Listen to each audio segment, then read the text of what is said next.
What's going on, everybody? It's your buddy Will from the What's Up in the Sky 37 channel, online at www.whatsuppinthesky.com. Cold one here in January. The temperature went from like 72 2 weeks ago back down into the 20s and the 30s. So welcome back, winter. And New Year's Eve or New Year's Day, I was woken up by a surprise rest in peace next to one of my good friends since 2010, Joette Negron's.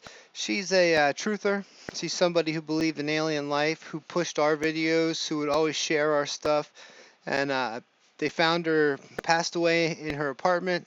As of right now, they say that she was there for a while. She hadn't posted for a good bit on Facebook, and I know a lot of people started getting worried.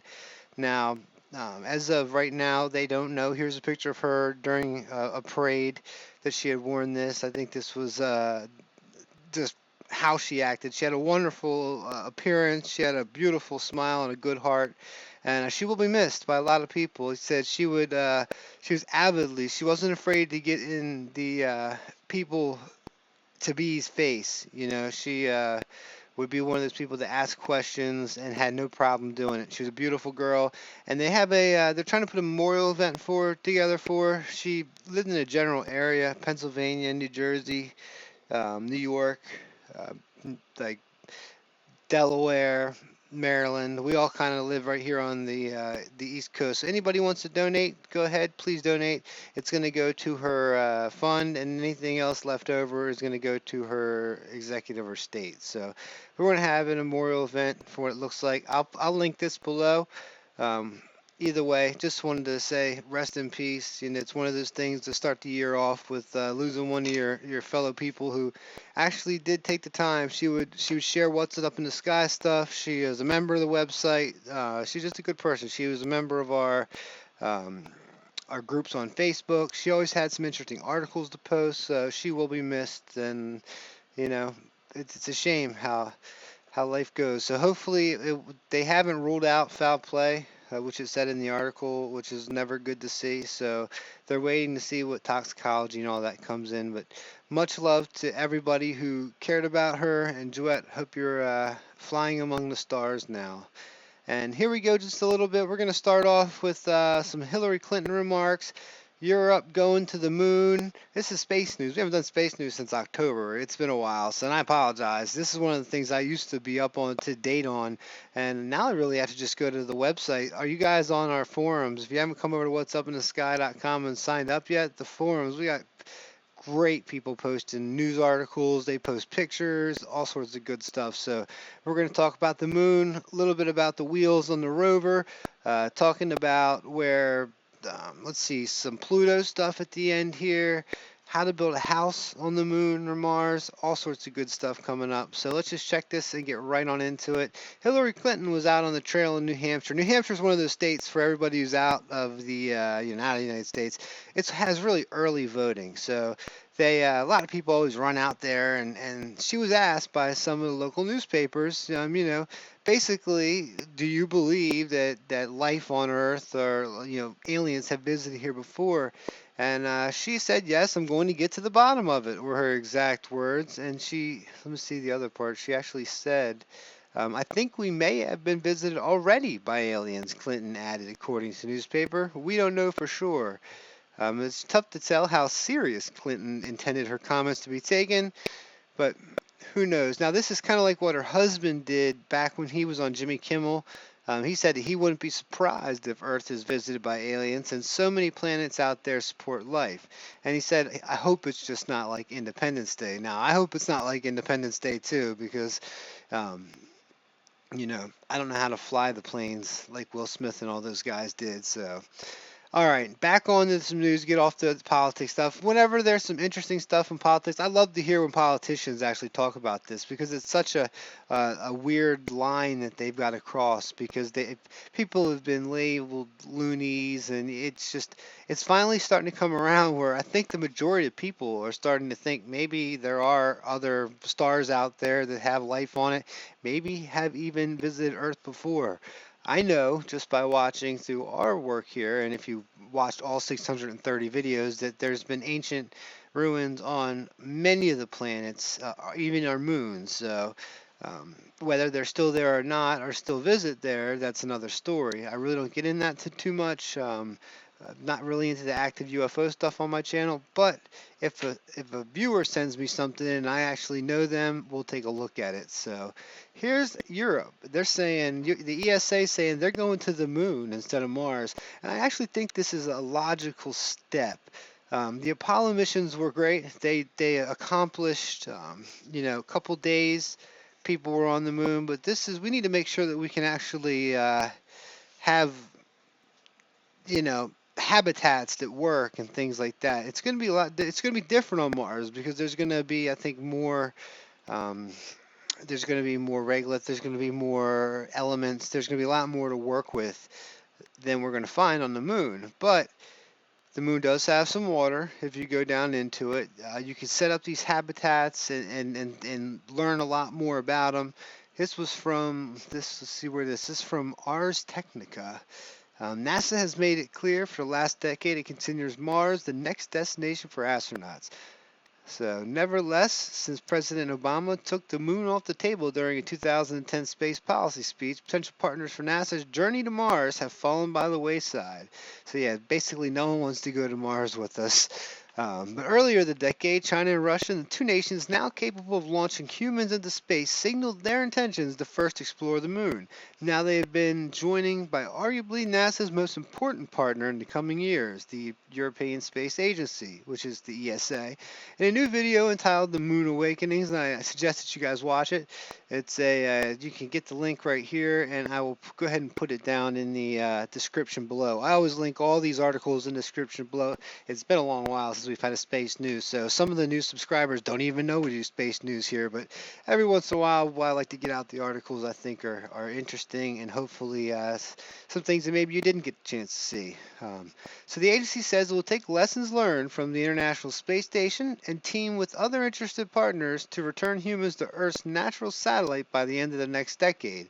So we're not talking too far off. And I think this is a good step. Like I said, we need to learn how to actually live on these pods in this work, how people we can work together and actually make this happen and be pretty close. We're not that far away. We're developing, I'm absolutely sure that our black operations could probably get to the moon and back very fast. If you do some Solar Warden, just search for Solar Warden online. If you haven't, there's a lot of technology that we don't know about. I think it was the head of Skunkworks at the time said that they can take it to the stars and back. That's not going to be a problem with the technology that we already have.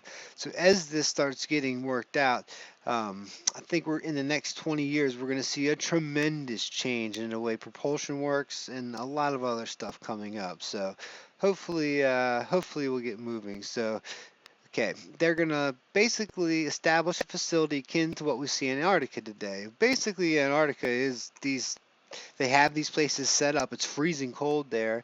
They've got all the works. They can create different. It's amazing what they do down there. If you ever get a chance to watch some of the videos on YouTube about the stations down there in Antarctica, I think that maybe 8 or 9 nations have some amazing things going on. So either way, they're going to Europe's going to go to the moon. So I thought that was pretty cool. Check out the article if you want to read the whole thing out. Moon mystery solved. Apollo rocket impact site finally found. And this is what wonderful about the I think it was our LRO. Let's see what we got here. Yep, the Lunar Reconnaissance Orbiter. This thing is bad. It can take some pretty up close pictures. This is the same thing that's filmed taking pictures of the Apollo landings. So a sharp-eyed NASA spacecraft has spotted the final resting place, part of one of the rockets. I love how they just add ads everywhere. And I have ads on the website and on here. I try not to put them so they pop up in front of you, though. They're on the side, and if you see something you like, you click it. So, more than 43 years after the booster slammed into the lunar surface, the space agency's Lunar Reconnaissance Orbiter, LRO, finally found the crater created by the impact of the Apollo 16 mission's SIVB rocket stage back in April 1972. Let's take a look at this thing. The impact crater, which is about 100 feet wide, lies on the moon's Mare Insularum, about 160 miles southwest of Copernicus crater. This is one of the most famous and prominent features on the lunar near side, and team members say with LRO's, Lunar Reconnaissance Orbiter's camera, LROC, that they got it. So basically they got it here. Take a look right here. Bam. It's pretty cool. I might have to get get that and actually blow that up for you guys and do a video on it. Very interesting to see what the impact looks like. 160 feet across. That thing made. The thing hit pretty dang hard to make that kind of an impact. So now this is interesting to me. I went to, when I was in 3rd grade, we got transferred into, no, 2nd grade, S. Christa McAuliffe. I live right outside DC in Rockville, Maryland, and Germantown, Maryland. And they had put us into S. Christa McAuliffe. Basically, they after the Challenger had blown up, the next year, I remember watching it, they dedicated a whole new school tour. And this was some footage that they found, NASA found, of S. Christa McAuliffe before the actual, the mission was to take off, and she was doing a rehearsal of the lesson plan she was going to give. So hopefully this is going to come up.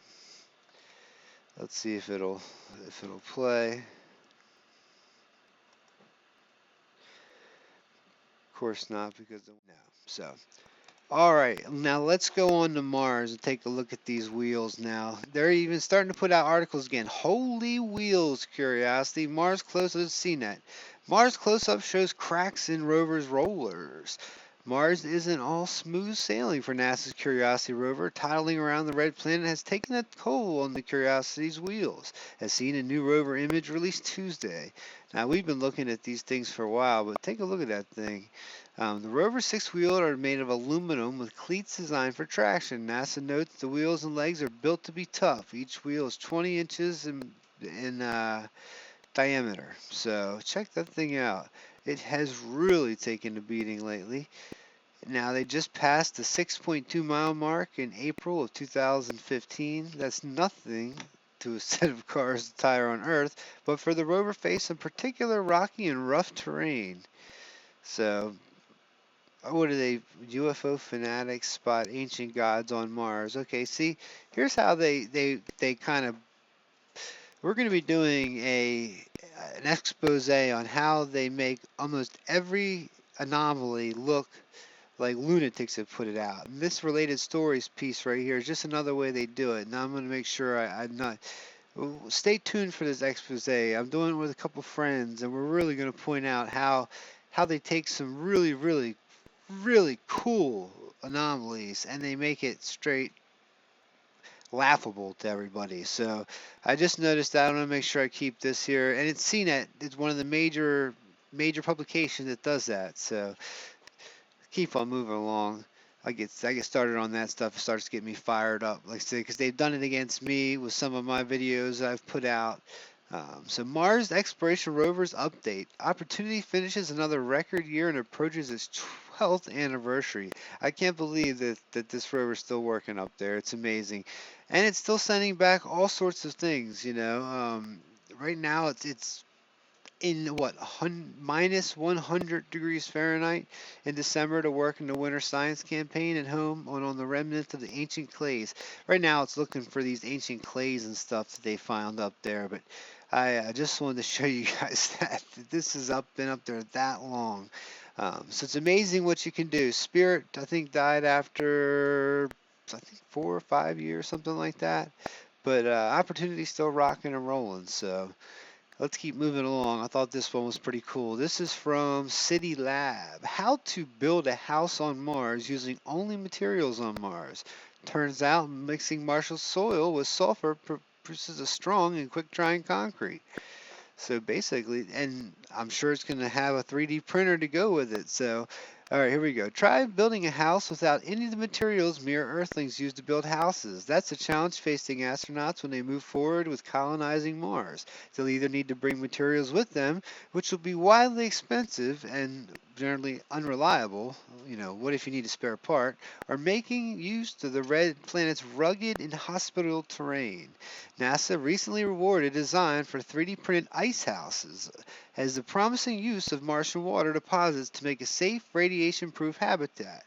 But water will be scarce and better used for sustaining lives of the space settlers. So research from the Northwestern University have an alternate proposition: sulfur concrete.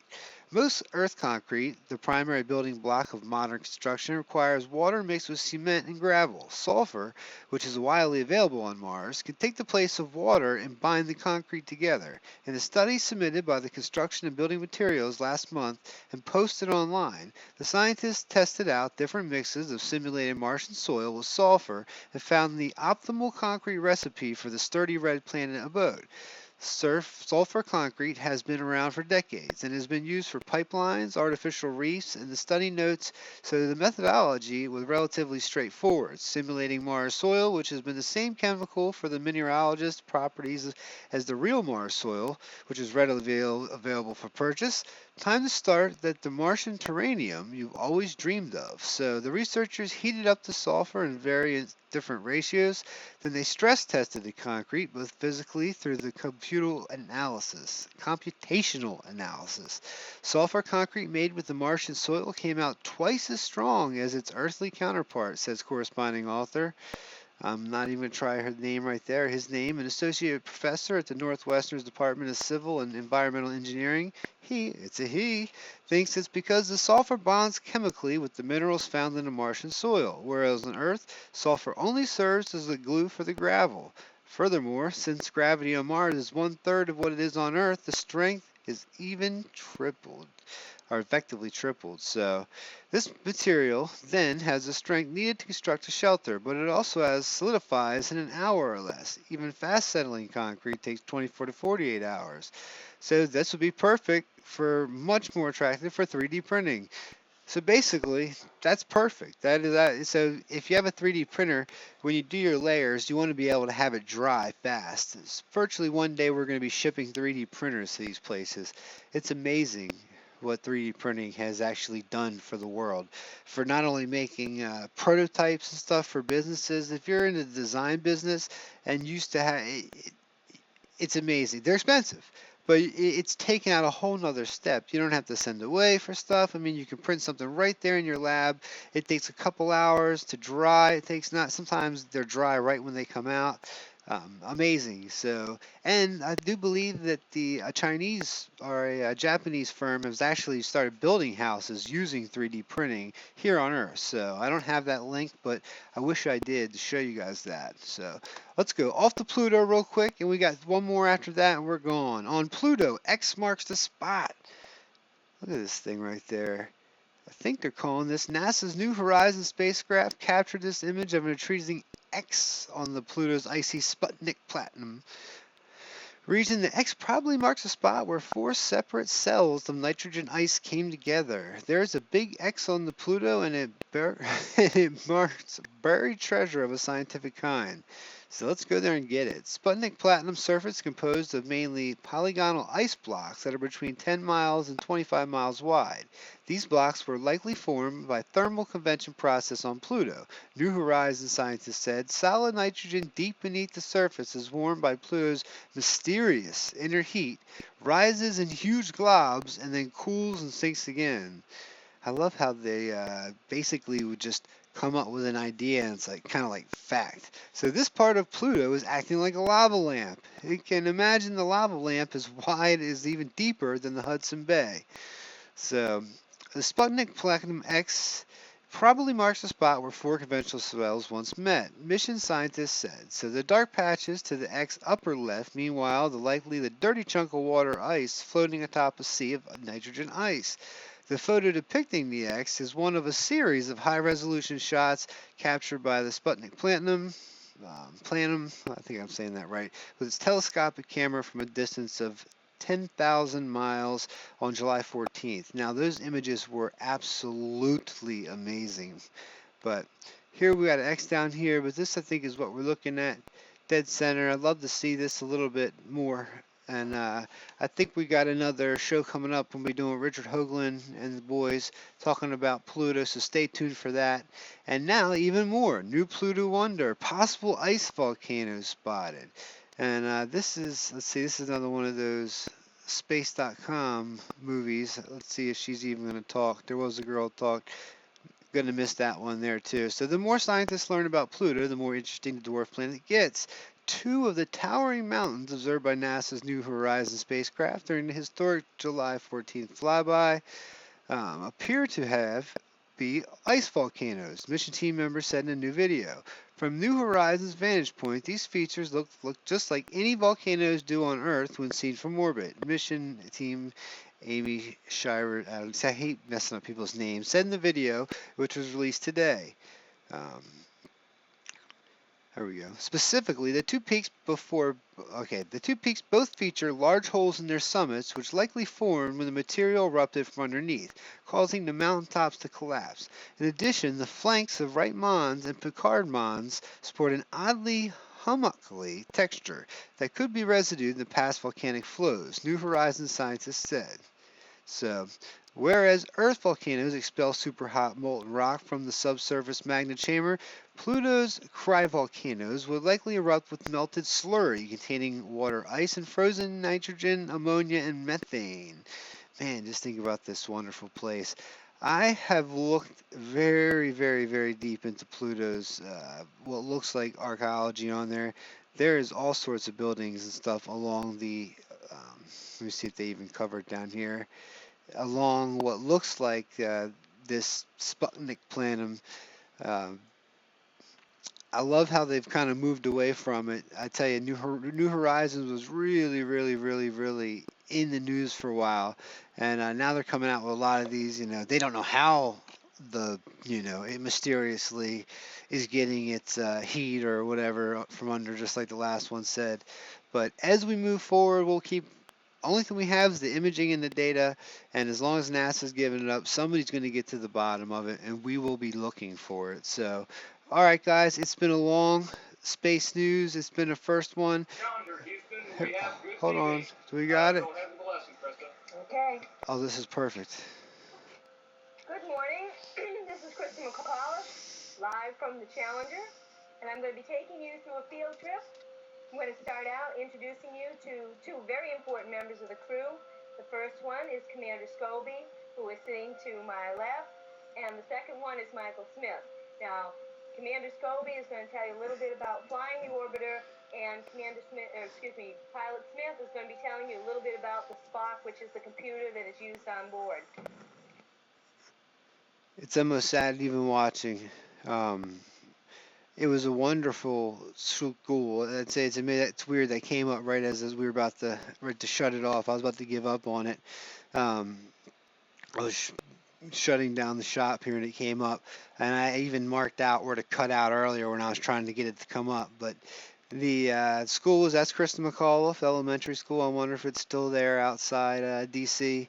And her parents were there. I just remember it being a somber event, but they were proud, you could tell.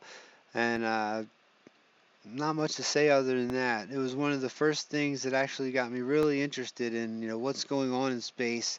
Why are we sending things up into space? And in that young age, I mean, third grade, second grade, I think I was in, had to have been second grade.